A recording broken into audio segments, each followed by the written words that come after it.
Hi, everyone. Welcome to the Bootleg, a Tennessee and high school football show presented by Farm Bureau Health Plans. It is week 7, folks. We're almost through the regular season. We're past halfway. I'm joined by the Middle Tennessee gang of Joe Spears from the Columbia Daily Herald, George Robinson of the Leaf Chronicle, and Cecil Joyce of the Daily News Journal in Murfreesboro. Welcome to the show, guys. Good to have the small group back together. Good to be here. Be back.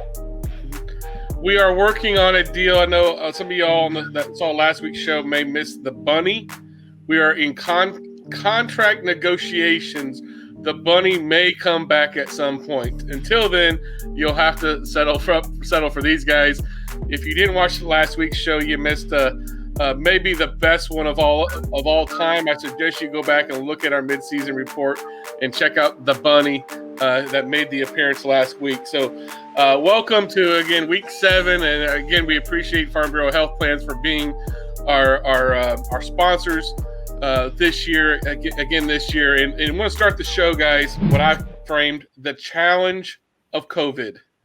And I think the best part of this is, we see it every week, and probably Friday was one of the weirdest ones. Thursday and Friday was probably one of the weirdest 24 hours where you saw CPA have to cancel on Brentwood, Hillwood had to cancel on McGavick, and then Friday everything broke loose with Florence had to cancel on Brentwood Academy, Knoxville Catholic had to cancel on Science Hill. And then I guess early Wednesday night, early Thursday, I guess you can say Good Pasture and McCauley had to cancel. BGA McCauley had to cancel. Good Pasture and Boyd Christian had to cancel. I mean, it was a crazy 48 hours. And then I say all this now to kind of preview to what happened over the weekend, where now Blackman is canceling with Oakland due to COVID. Their football, cheerleading team, and their volleyball teams have all been quarantined for COVID, for at least having cases on the team. Cecil, big game that's not going to happen. How do we get through the regular season, let alone the playoffs, when we keep seeing these big games being canceled? Well, I think you spoke on this last week. You said if we got through week 7, we're going to be okay. But, we're at the point now where there's not a lot of bye weeks left. There's not a lot of weeks left where people can reschedule games. So you're just going to look at, a lot of region forfeits right now, region losses or region wins, however they tabulate that. But, there's not much else left to do at this point except, hopefully the kids being diligent, the coaches being diligent, and not a lot of these cases still creeping up. And I think you hit it right on the money. I mean, early in the season, you're seeing some of these games being rescheduled. It's to the point now. I mean, especially Blackman's a perfect example. Next week is their open week, and all of a sudden, they can't even play in the open week because they're quarantined for basically 2 weeks, and that's going to take them out of their open week as well. Yeah, I'm not sure that on fall break, not knowing what trip plans were made or anything like that, if those two teams would have tried to have rescheduled, I mean, it's a moot point anyway because Blackman will still be quarantined. But at this point now, going forward, it's just going to be play or don't. There's going to be very little rescheduling left. Yeah, and I think CPA Lipscomb is canceled this week. I think they are working on a plan to try to play if they can basically drop maybe a non-region game. Luckily, those are two. They're in Division II AA region with very few teams. But it just seems like right now, and as we all know, COVID's not going away, and the COVID guidelines are pretty strict from county to county. George, I mean, you got Clarksville that already didn't play 2 weeks, and I'm sure they were probably trying to reschedule a couple games maybe that way. Where is a place like them where they already lost two weeks to start the season? Yeah, I was talking to somebody with somebody in the Clarksville school system last week in regards to all of the cancellations that were happening last Friday, and asking them how has Clarksville managed to sort of stay away from that. And they didn't really have an answer. And I think that's part of the issues that we're kind of dealing with. I mean, we have the protocols in place, we have the rules and regulations that, the TSSAA has kind of set forth, as well as, the individual schools have as well. And it's just really a matter of, I think the public, the teams, obviously the coaches, and the schools just kind of following through on that. And then, at the end of the day, it's a kind of like a lot of prayer. You have to kind of hope that, not one player gets affected, so then it affects the entire team, and then it affects the opponent, and and starts this kind of snowball effect. And I don't think there's any one real kind of solid answer to it all, other than wear your mask, socially distance when you can, and get tested if there's something wrong with you, or if you feel sick, not showing up to practice, and parents being kind of vigilant and not allowing their kids to go to practice or even go to school if they're not feeling well. And I have 2 small kids myself, and every morning I got to check their temperature, and I'm sure that a lot of parents are doing that. So I don't know how Clarksville's kind of stayed away from it, for the most part. I know that Northwest had some issues in the summertime prior to the season starting, but really that's the only, that's been the only, I guess COVID issue that any schools here in Clarksville have had so far. So far during Friday night footballs during the season, it's been a pretty clean sheet, up in Clarksville. You bring up a good point, and I think a lot of it is as a parent of 2 small kids, I currently have 1 kid virtual for the rest of the week due to a contact tracing thing, and that kind of goes into effect with the with these football players. I mean, you might get contact traced from being in class with someone, and then all of a sudden you might lose several people that way, or a person, there's still not a lot of proof or any proof really that this stuff is getting, COVID's being transmitted throughout football teams through practices and all that. But there's a lot that, we find out someone is contact, as positive for the thing, and then all of a sudden you have to do all your contact tracing and figure out these are the people that have been at least been exposed to it. They may not have it, but that's the big part. It's not, most times it's 1 or 2 cases on a team, but with the contact tracing, that's where so many people are being affected by it. And you got to do your due diligence if they were exposed to it by X amount of time. I mean, you have to do your due diligence. But I think a lot of it is, people are like, oh, I told you so. We got, this thing is bad. Well, it might be 1 or 2 cases, and it's just the way it affected enough people where, a team is shut down. Well, a lot of it depends on whether the kid was tested after he played in a game or whether it happened during the week during a practice. It's a lot different guidelines if a player is traced to having it during a practice or a game, because if it's a game, he's been around all of his teammates pretty much for the entire game, at halftime, the pregame, during the game. If it's practice, they have practices so limited to separate groups of players, so it's a totally different issue. All right. Joe, would you like to add anything to this? I mean, I think you guys nailed everything on the head, so I'm not sure there's much more to add. The interesting thing with your other role as MTSU writer, I mean, you saw it happen an opposite, where all of a sudden the game gets scheduled or moved because someone else had to cancel. Right, yeah, absolutely. I mean, MTSU was supposed to have last week off, and they had the bye week, but then UTSA and Memphis were going to be played. Memphis is having all their issues, and that game got canceled. So on 6 days' notice, MTSU travels to UTSA, and they end up losing that game. But it's just kind of shows, and I think we're seeing that at the high school level too. A lot of games being scheduled on short notice or just not being played at all. So no, but I agree with everything you guys said. It's a strange time right now, to say the least. And it's only going to get weirder as we get closer to the playoffs, I fear. Yeah. Top games. Broke Cone at East Nashville, a pair of 1-0 Metro Nashville teams. And folks, they're playing. Metro, they're playing. Yeah, parents aren't going to get a chance to see them play in person. They're going to have to watch the stream. which is I wish parents were able to see their kids play. I think it's a lot of questions there for them not to, especially when you deal with the severity of injuries that happen in the game of football. But Pearl Cone, double overtime over Hillsboro, really good test for Tony Brunetti's group there. Martino Owens leads that team at quarterback. You got little Ivan Dayton as Catfish, the PA announcer says last year. The Daytona 500, he's a 5'5", little Peter Bug running back, and he's fast as lightning. Of course, they've got Kendrick Breedlove going to Ole Miss. They got Alex Okelo going to Michigan State. They've got William Griffin Parker going to Tennessee. Loaded talent of Pearl Cone.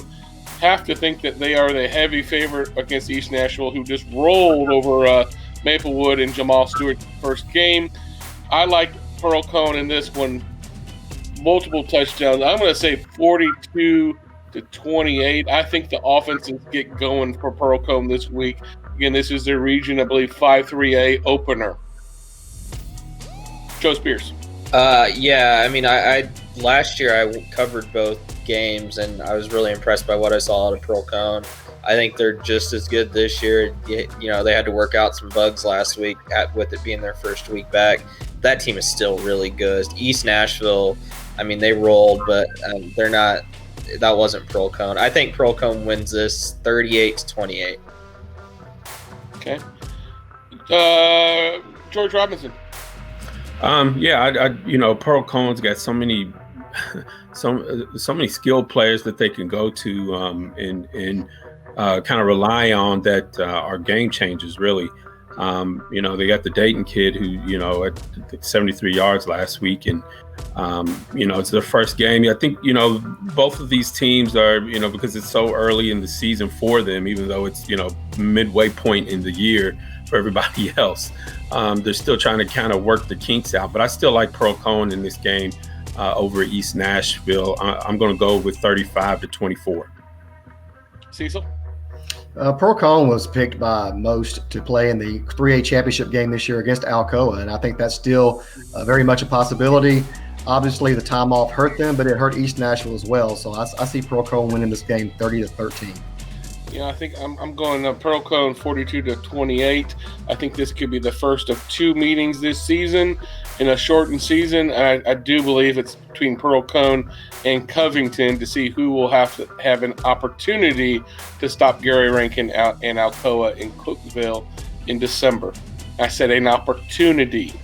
A lot of things have to happen to show me that someone's going to beat Alcoa this year in 3A. Hillsboro 0-1 versus Beach 3-1. That game, as far as I've been told today, that game's going to be played at John Overton, it sounds like. Of course, that kind of wait to see what happens there. John Overton, home game. Of course, Hillsboro's been having a renovation to that school since last decade, it seems like. I think this is year 3 or year 4. I mean, the whole school is getting renovated. I believe they're going to, if I remember right, again, this is 3 or 4 years ago, I think they're taking the stadium and basically moving it like 90 degrees. So who knows if they'll play sometime this decade at Hillsboro. I mean, you feel bad for those kids that, every week it's not a true home game. It's been like that for, I think, at least 3 years, maybe longer there. But Hillsboro 0-1, the big game against Pearl, first game back. I like Jalen Macon in this game. Beach hasn't played in a couple weeks. Speaking of COVID hit that team. They missed 2 weeks in a row. The Region 6-5A opener for Hillsboro. This is a tough game. If Beach hadn't quarantined for 2 weeks, I would say probably Beach. But with them being out, not being able to play the last couple weeks, I like Hillsboro to pull off an upset, guys. I'm going to say Hillsboro pulls up a tight one, 21-17. George. Well, I'm going to go with Beach. I think, and I completely understand where you're coming from with Beach. Having sat out last week, but I think one of the great things about Beach, or one of the good things that Beach has always had at that school and with that program, is a great defense. And if anything, when you haven't played in a while, you sort of rely on that defense. And I do think that they have enough to beat Hillsboro, although I do think it'll be close. I'm going to say Beach 21-17. That's what I said. flipped it though. You're flipping it on me. Cecil, what you got? Well, my prediction is pretty close to George's. I like Beach. I think it's going to be a heck of a game between Beach and Summit somewhere down the line in the playoffs in 5A. 2 weeks off are going to hurt. I agree with you there. I don't think we've seen a lot of teams have to play after not practicing for 2 weeks. Missing a game is one thing. Not practicing for a good amount of time is a different animal. I still like Beach in this game. I'm going 21-16. I'm going 2 touchdowns and 2 2-point conversions for Hillsboro. Joe Spears. Beach, before they had those 2 weeks off, they had rolled ever since that week 1 loss to Cal. Having those 2 weeks off entirely, that's going to hurt. I still think they win this game 24-21. Speaking of teams with days off, let's see how we transitioned into that. Knoxville Catholic 1-2, 0-1 in Division II AAA East region. They travel Saturday morning for some football and brunch. Brentwood Academy, 6-0, 2-0. Again, that's at 11 a.m. kickoff. I will be there. If anyone sees me there, please bring me some caffeine. It will be a short night, but I will be there. If I'm grumpy, it's not because I'm normally grumpy, which I usually am, but it's because it'll be a short night. So if you see me there, please ignore anything I may say. But anyway, looking forward to this game, actually. Did you say record anything you may say? Ignore. Okay. Ignore. Okay.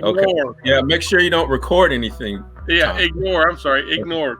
I like this Brentwood Academy team has been super duper this year. I think Taylor and Montiel, he has added a dynamic that they didn't have last year in the passing game.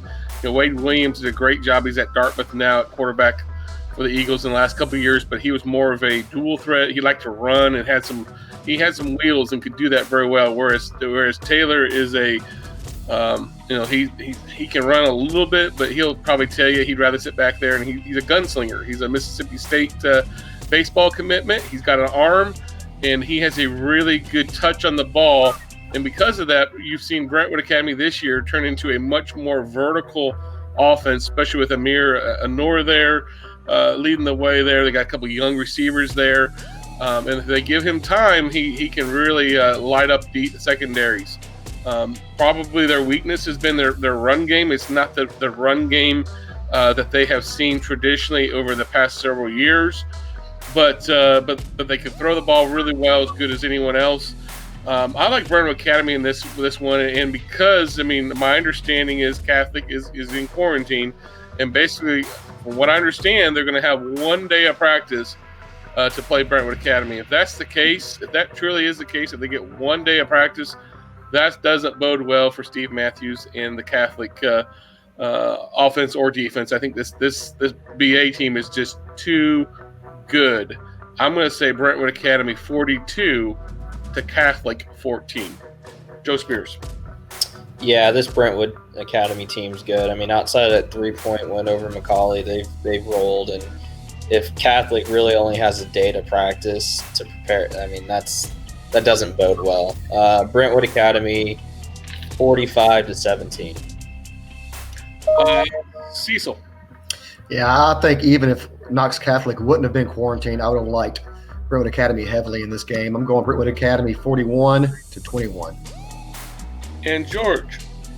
Yeah, I think if Brentwood Academy, if they're probably more of a running team, or if they show the inclination to be more of a running team, I would think Catholic would have a little bit better chance. They probably would lose, coming off of only 1 day to really prepare for them. But because Brentwood Academy is going to toss it all over the field, they're going to wear Catholic out. So I have Catholic winning 40 to 17. Pope John Paul II, 5-1, 1-1 in Division II AAA West. They are the West region. At Montgomery Bell Academy, 3-0. 2-0, and of course they're in the D2 AAA West as well. NBA has looked really, really good the first 3 weeks of the season, folks. Marcel Reed throwing the ball really well, and then Rhett Hales and Patrick Wilk, two very dominant running backs for them. Both averaging over 100 yards on the ground for the Big Red. And as Marty Uberard always says after wins, what about the Big Red? And right now they are on a collision course to make a very deep playoff run. JP2, Sawyer Watts, and Antoine Roberts hasn't played really the last game and a half or so. The last couple games, they were both injured against Christian Brothers. Haven't seen anything of them. Last week, haven't heard anything yet. They've been kind of quiet on what's going on with those. I think they both have like ankle injuries maybe. But I don't think it matters. I think NBA's played really, really, really well since coming back and starting their season. I'm going to say NBA 31-17 over Pope John Paul II. Joe Spears. Yeah, I would agree with you. I think this NBA team, I think your bold prediction was that they played Brentwood Academy in the state finals or something like that. I mean, it was a hot take, I think. Hot take. Sorry. Hot take, not bold prediction. Yeah. I would agree. I think this team is good enough to do that. I think they're gonna roll through this game. Pope John Paul II, they're good. Had a okay game against Franklin, only won by 7. But yeah, I just think this NBA team is they're solid throughout. So I'd say 38-21 NBA. And I think this Franklin team is better than a lot of people give them credit. They've had a very tough schedule playing River. Yeah, they're a good team. Ravenwood. I mean, they've had a tough start of the season of who they played. Cecil Joyce. I think if Pope John Paul II is healthy, I think this is a really good game. I still like NBA, but my prediction is going to be based on a healthy Pope John Paul. I'm going to say NBA 28, Pope John Paul 21. And George. I think that is that consensus. I'm picking NBA as well. They've been impressive, like you said, the past few weeks. Marcel Reed, had a great night passing last week and 168 yards and 3 touchdowns. But Pope John Paul's always had a pretty good defense. I just don't think they're going to have enough really to stop NBA. I have NBA winning 28-10. Hendersonville 2-3, 2-0 and 4-6A. They are at Wilson Central 3-3, 1-1. The last several years, I'd say it's been hard to pick a Hendersonville team to lose to Wilson Central. I think this year might be that year, and I think this year I will pick them to do that. They got the Ali kid at Wilson Central. The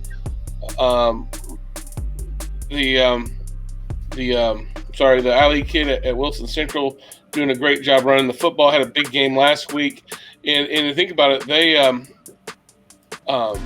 they only lost to Mount Juliet by a score. I think it was like a 10-7 game. They beat Gallatin. We'll talk about Gallatin in a little bit, but Gallatin's been a pretty good team over the last couple of years with Chad Watson there. Beat them last week at Gallatin. I like Wilson Central to win this game, and it sets them up to be. I mean, I think they continue this. They might be the second best team in that region. So I'm going to say Wilson Central wins this game. In a close one, 21-17. Cecil. I like Hendersonville in this game. Hendersonville's been a weird team to figure out. They've struggled against really good teams, but they've handled teams that were around their same competition level or worse. I think this is one of those situations where it's a pretty equal matchup, and Hendersonville's thrived in those situations. So I'm going to say Hendersonville 24, Wilson Central 17. George? I like Wilson Central to kind of continue their little run here. I was a little surprised at how well they handled Gallatin. I know it was a close game, but going to Gallatin is not a easy task, and I know Cecil knows a little bit about that from his back from covering them back in the day. But I like Wilson Central in this game as well. Hendersonville, I kind of watch both of these teams kind of from afar because we're also using the same region. But Wilson Central's been playing well lately, so I have them beating Hendersonville 28-24. Hey, Mr. Spears. Yeah, Wilson Central's played really well. I mean, they've won 3 of the last 4. The only loss is a 3-point loss to Mount Juliet. I think it's kind of a low-scoring game. I think Wilson Central wins this 21-17. I think someone else picked that score. You're smart. Yeah, someone has to be smart. Keaton Ridge 1-0 and 5-6A at Smyrna. Smyrna's 4-2, 3-0. This game is now going to be played at Smyrna. The good folks at Cane Ridge can go see their kids play this game. This is an interesting game. I think in a normal year, you would say that this is maybe for the region title. Unless Stewart's Creek may be in that conversation. I don't know. Not with a loss to Laverne, and who knows what Laverne will do this year. But normal years, you'd say Cane Ridge, Smyrna. This is your region title game. But with all the games missed, I don't know if that will be. Cane Ridge came out firing. Thyroid Good, 2 clump returns, 194, 195, returned for touchdowns against Overton last week, and he also caught a touchdown. Good opening night for the Ravens and Eddie Woods there. 35-14 over the Bulldogs. I'm picking Cane Ridge. 35-14 over Smyrna. Cecil, what you got? I have to agree pretty closely with you on that one. I would have felt a lot better about Smyrna's chances if Cane Ridge would have been sloppy or didn't look very good last week. That wasn't the case. They still look like a very good Cane Ridge team. They were picked to win this region before the season started and before Metro Nashville was shut down. I don't think that's going to change, to be honest with you. I'm going Cane Ridge 34, Smyrna 20. Okay. Joe Spears. Yeah, I mean, I think Smyrna's played well recently, but this is the best team they've played probably since Riverdale. I think Cane Ridge is too talented on both sides of the ball. I think they win this 38-20. And George Robinson. Yeah, I like Cane Ridge too. I think, Smyrna smashed Antioch last Friday, but, Antioch hasn't, their program's really struggling. I don't think they've won a game in a few years. So I think that was a little bit, maybe that got, Smyrna's offense going. I still, like I said, I still think that Cane Ridge comes out the winner here, 35-21. Henry County 4-2 at Gallatin, 3-3. Again, I told you we were going to talk about Gallatin, and we are 4-2 Henry County. This is like a potential. This could be a semifinal game. Who knows? 3-3 Gallatin. They've lost 3 straight games. Those are all against 6A teams. They lost Wilson Central, Collierville, and to Mount Juliet, I guess. So three losses there. They might have a win over Green Hill, somewhere in between those. But so there you got that. I like, you got Ryan Dameron, the quarterback at Henry County, thrown for over 600 yards. But they're going to be they're a run team, folks. Jamarcus Johnson, Demarion Kendall, big running backs for them. And then Jawan Odoms, the defensive back and receiver for them. He's committed to Memphis as a DB. Henry County's loaded there. And you got Mason Stanley, a quarterback at Gallatin. They like to really prefer, I think, the run game as well with Stephen Holcomb and Montez Banks. And you throw in Stanley there, too. The 3 of them combined have already reached over 1,000 yards there. So, Coach Chad Watson likes to mix it up with those running back, or those 2 running backs and quarterback. I think Henry County has their number. I think it's Henry County. I'm going to say 34-24 over Gallatin. Cecil. Yeah, I like Henry County as well. I like them overall, not just in this game. Really, always a well-coached team. Like you said, they like to run the ball. They're very physical. I like them winning this game 20-10. And George? Yeah, I like Henry County as well. For all the things that you mentioned with their running game, they do have a quarterback that can throw, but like you said, they really are a run-heavy team, and they have 3 or 4 running backs that can do it. The quarterback can pull it down and run as well. Gallatin had trouble last week against Wilson Central stopping the run with Ali. Running for over 200 yards in that game. Now Gallatin does, they can kind of counter that a little bit with their own running game, and Banks had over 100 yards last week as well. But because Henry County can kind of hit you, can get you on the edge, they can run between the tackles. The quarterback can pull it down and run as well. I do like the Patriots in this game. I got them winning 32-28. Joe Spears. Yeah, I think Gallatin's better than what their record is, but they've played a brutal schedule. It doesn't get any easier this week. This Henry County team's really good. Their only losses are to Beach and Brentwood. Like George said, I think their running game is going to be way too much. I think Henry County wins it 33-20. Fayetteville 5-1, 4-0. At Cornersville, 5-1 and 1-1. Fayetteville, the last 2 years have been really dominant there in that region. In Region 5-1A, of course, they unfortunately had to forfeit all their wins, or a lot of their wins last year. Off to a great start now. The only losses to, I believe, like Marion County, 2A program, one of the better programs there in Chattanooga. Sam Holdmeyer, a sophomore, is their quarterback, 358 yards passing, and KJ Jackson, a freshman, 330 rushing yards. Then you throw in Zayshawn Pullen there, and 3 interceptions for them. Really like what Fayetteville's doing. I think Fayetteville's going to cruise to this one. I think they're going to go 35-20 over Cornersville. Cecil.